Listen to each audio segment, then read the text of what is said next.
അസ്സലാമു അലൈക്കും വറഹ്മത്തുള്ളാഹി തആല വബറകാതുഹു. നൂറ്റാണ്ടിന് ചരിത്രമുള്ള സമസ്ത കേരള ജംഇയ്യത്തുൽ ഉലമ എന്തുകൊണ്ടും അള്ളാഹുവിൻ്റെ അടുക്കൽ സ്വീകാര്യമായ പ്രസ്ഥാനമാണ് എന്നതിന് ഏറ്റവും വലിയ തെളിവ് അതിനെ മുന്നിൽ നിന്ന് നയിച്ച മഹാന്മാരുടെ അവസാന നിമിഷങ്ങളാണ്. അള്ളാഹു തആല തൻ്റെ ഇഷ്ടദാസന്മാർക്ക് മാത്രം നൽകുന്ന ആത്മീയ സമാധാനത്തോടു കൂടിയുള്ള മരണമാണ് നാം ഈ മഹാന്മാരെല്ലാവരിലും കണ്ടത്. ഇതിലെ സംഭവബഹുലമായ ഒരു ചരിത്രമാണ് 40 വർഷക്കാലത്തോളം സമസ്ത കേരള ജംഇയ്യത്തുൽ ഉലമയുടെ കാര്യദർശിയായിരുന്ന ഷെയ്ഖുന ശംസുൽ ഉലമ ഉസ്താദിൻ്റെ അവസാന നിമിഷങ്ങൾ. ഷെയ്ഖുനയെ രോഗബാധിതനായിക്കൊണ്ട് കോഴിക്കോടുള്ള ഫാത്തിമ ഹോസ്പിറ്റലിലേക്ക് കൊണ്ടുവരികയാണ്. രോഗബാധിതനായിട്ടും ഷെയ്ഖുന വീട്ടിൽ തന്നെ തുടരാനാണ് ആഗ്രഹിച്ചത്. എന്നാൽ ബന്ധുക്കളുടെ നിർബന്ധപ്രകാരമാണ് ഷെയ്ഖുന ഹോസ്പിറ്റലിലേക്ക് വരുന്നത്. അതെ, വന്നയുടനെ ഷെയ്ഖുനയെ ICUവിലേക്ക് മാറ്റുകയാണ്. രാത്രിയോടെ വേണ്ടപ്പെട്ടവരെല്ലാം വിവരം അറിയിച്ചോളൂ എന്നായിരുന്നു ഡോക്ടറുടെ മറുപടി. എന്നാൽ ഞായറാഴ്ച പുലർച്ചെ ഷെയ്ഖുനയുടെ മുഖത്തൊരു പ്രകാശം പരന്നു കാണുകയാണ്. അന്നേ ദിവസം രാത്രിയോടെ ഷെയ്ഖുന ഓതിക്കൊണ്ടിരുന്ന യാസീൻ തീരാറായപ്പോൾ ഷെയ്ഖുന സ്വമേധയാ ഒതുങ്ങിക്കൂടുകയാണ്. ഒരു മയ്യത്തിനെ എങ്ങനെയാണോ കിടത്തുക ആ രൂപത്തിൽ ഷെയ്ഖുന ഒതുങ്ങിക്കൂടുകയാണ്. തിങ്കളാഴ്ച പുലർച്ചെ സമയം ഏകദേശം 5 മണി കഴിഞ്ഞ് 5 മിനിറ്റ് സുബ്ഹി ബാങ്കുലി ഉയർന്നു കേൾക്കുകയാണ്. ഷെയ്ഖുന ഓരോന്നിനും മറുപടി കൊടുത്തു തുടങ്ങി. അവസാനത്തെ കലിമത്ത് തൗഹീദ് കേട്ടപ്പോൾ അതിന് മറുപടി എന്നോണം ഷെയ്ഖുന ഉറക്കെ കലിമത്ത് തൗഹീദ് ഉച്ചരിച്ചുകൊണ്ട് ഈ ലോകത്തോട് വിട പറയുകയാണ്. അത് പറഞ്ഞപ്പോഴാണ് എനിക്ക് കണ്ണിയത്ത് ഉസ്താദിനെ ഓർമ്മ വന്നത്. കണ്ണിയത്ത് ഉസ്താദിൻ്റെ അന്ത്യനിമിഷങ്ങളും ഏകദേശം ഇതുപോലെ തന്നെയായിരുന്നു. ശംസുൽ ഉലമ ഉസ്താദും കണ്ണിയത്ത് ഉസ്താദും ഒരു നാണയത്തിൻ്റെ ഇരുവശങ്ങളായിരുന്നു എന്നാണ് ചരിത്രകാരന്മാർ വിശേഷിപ്പിച്ചിട്ടുള്ളത്. ശംസുൽ ഉലമ ഉസ്താദ് ഒരു കൊടുങ്കാറ്റാണെങ്കിൽ കണ്ണിയത്ത് ഉസ്താദ് ഒരു ഇണം തന്നെയായിരുന്നു. അവസാന നാളുകളിൽ ഉസ്താദ് വാർദ്ധക്യ സഹജമായ രോഗങ്ങളാൽ ശാരീരികമായി തളർന്നിരുന്നുവെങ്കിലും ആത്മീയ മേഖലകളിൽ ഉസ്താദ് അത്യുന്നതങ്ങളിലായിരുന്നു. രോഗബാധിതനായിട്ട് ഉസ്താദിനെ കോഴിക്കോടുള്ള ബേബി മെമ്മോറിയൽ ഹോസ്പിറ്റലിൽ പ്രവേശിപ്പിച്ചിരുന്നു. ബോധം മറഞ്ഞു കിടക്കുന്ന അവസ്ഥയിലാണെങ്കിൽ പോലും നിസ്കാര സമയമായാൽ ഉസ്താദ് കൃത്യസമയത്ത് കണ്ണു തുറക്കുമായിരുന്നു എന്നത് ഡോക്ടർമാരെയും ശുശ്രൂഷകരെയും ഒരേപോലെ അത്ഭുതപ്പെടുത്തിയ ഒന്നായിരുന്നു. 1996 സെപ്റ്റംബർ 19 വ്യാഴാഴ്ച ഏകദേശം 1 മണിയോടെ ആ പണ്ഡിത ജ്യോതിസ് നമ്മളിൽ നിന്നും വിട പറഞ്ഞു.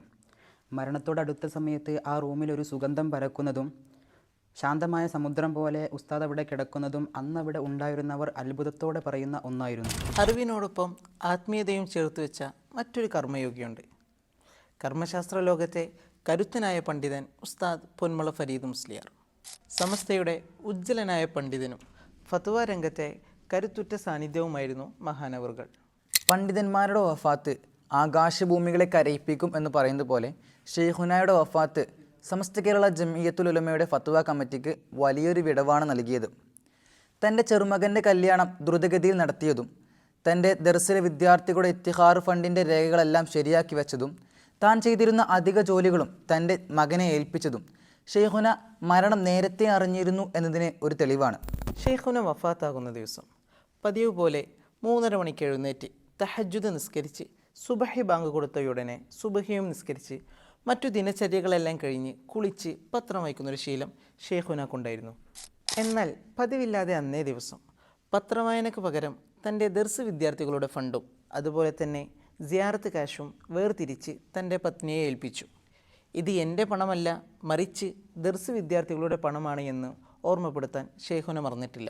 ഉമിനീരിൽ രക്തം കണ്ടയുടനെ ബന്ധുക്കൾ മക്കളെ വിളിച്ചു വരുത്തി. മകനെ കണ്ടയുടനെ ബാങ്ക് കൊടുക്കാൻ സമയമായോ എന്ന് ഷെയ്ഖുന ചോദിച്ചു. 10:15 ആയിട്ടുള്ളൂ എന്ന് പറഞ്ഞപ്പോൾ അല്പം കഞ്ഞി കുടിച്ച് ഷെയ്ഖുനയെ ബെഡിലേക്ക് കിടത്തി. ഇതിന് ശേഷം കഞ്ഞി കുടിച്ച് ബാത്റൂമിൽ പോയി വുളു എടുത്തു വന്ന ഷെയ്ഖുന എനിക്ക് വുളു ഉണ്ട് എന്നും എന്നെ സ്പർശിച്ചുകൊണ്ട് എൻ്റെ വുളു മുറിക്കരുത് എന്നും ഭാര്യയെ ഓർമ്മപ്പെടുത്തി. പടിഞ്ഞാറ് ഭാഗത്തേക്ക് തലയും കിഴക്ക് ഭാഗത്തേക്ക് കാലുമാക്കിയായിരുന്നു ഷെയ്ഖുനയെ കിടത്തിയിരുന്നത്. എന്നാൽ ഷെയ്ഖുന സ്വമേധയാ ഇഷ്ടപ്രകാരം തൻ്റെ മുഖവും കാലും കിബിലയ്ക്ക് നേരെയാക്കി കിടക്കുകയാണ് ചെയ്തത്. 4 പ്രാവശ്യം ഷെയ്ഖുന സംസം വെള്ളം പൂർണ്ണമായും കുടിച്ചു. 5ാമത്തെ പ്രാവശ്യം സംസം വെള്ളം കവിളിലൂടെ ഒലിച്ചിറങ്ങിയപ്പോൾ ഷെയ്ഖുന അബോധാവസ്ഥയിലായിരിക്കുമെന്ന് കരുതി ഡോക്ടറെ കൊണ്ട് പരിശോധിപ്പിച്ചപ്പോഴാണ് കാര്യം മനസ്സിലായത്.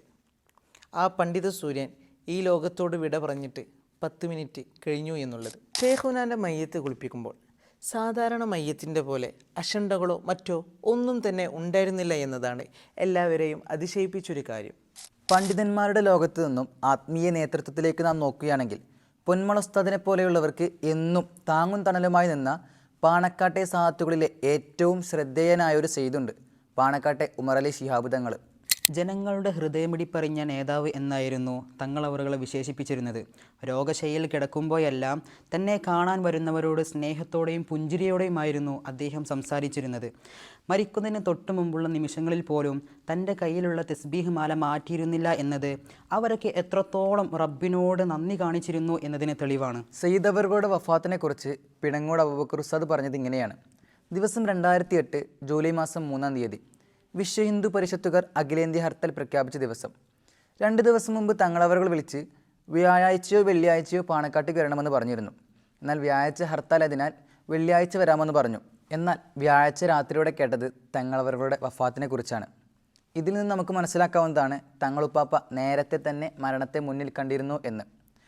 ജൂലൈ മാസം 3-ാം തീയതി രാത്രി 10:10 പാണക്കാട്ടെ ആ സുഗന്ധവും അന്ത്യയാത്രയായി. സമസ്തയുടെ സംഘാടനത്തിന് തൻ്റെ ജീവിതം ഒഴിഞ്ഞു വെച്ച ഒരു പണ്ഡിതനുണ്ട്, മഹാനായ KT മാനു മുസ്ലിയാർ.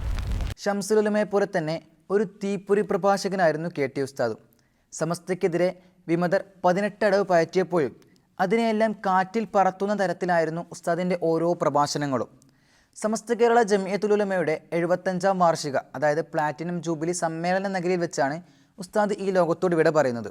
ആ വേദിക്ക് സ്വാഗതം പറയേണ്ടിയിരുന്നത് ഉസ്താദായിരുന്നു. എന്നാൽ ദേഹാസ്വസ്ഥത മൂലം ഉസ്താദ് ആ കർത്തവ്യം ബഹാവുദ്ദീൻ ഉസ്താദിനെ ഏൽപ്പിക്കുകയാണ്.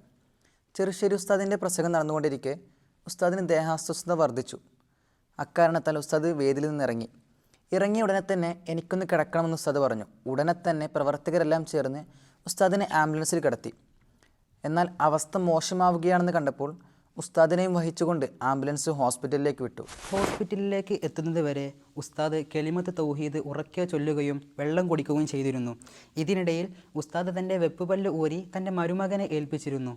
പൂർണ്ണാർത്ഥത്തിൽ നോക്കുകയാണെങ്കിൽ ഉസ്താദ് താൻ പടുത്തുയർത്തിയ തൻ്റെ പ്രസ്ഥാനത്തിൻ്റെ മാധുര്യമൂർന്ന കാഴ്ചകൾ കൺകുളിർക്കെ കണ്ട് പൂർണ്ണമായും മരണത്തിന് വേണ്ടി ഒരുങ്ങി തയ്യാറാവുകയായിരുന്നു. പ്രിയമുള്ളവരെ, സമസ്ത കേരള ജംഇയ്യത്തുൽ ഉലമയുടെ 100 വർഷത്തെ വിജ്ഞാന വിപ്ലവത്തിന് പിന്നിൽ ഇതുപോലെയുള്ള നൂറുകണക്കിന് പണ്ഡിതന്മാരുടെ ത്യാഗമുണ്ട്.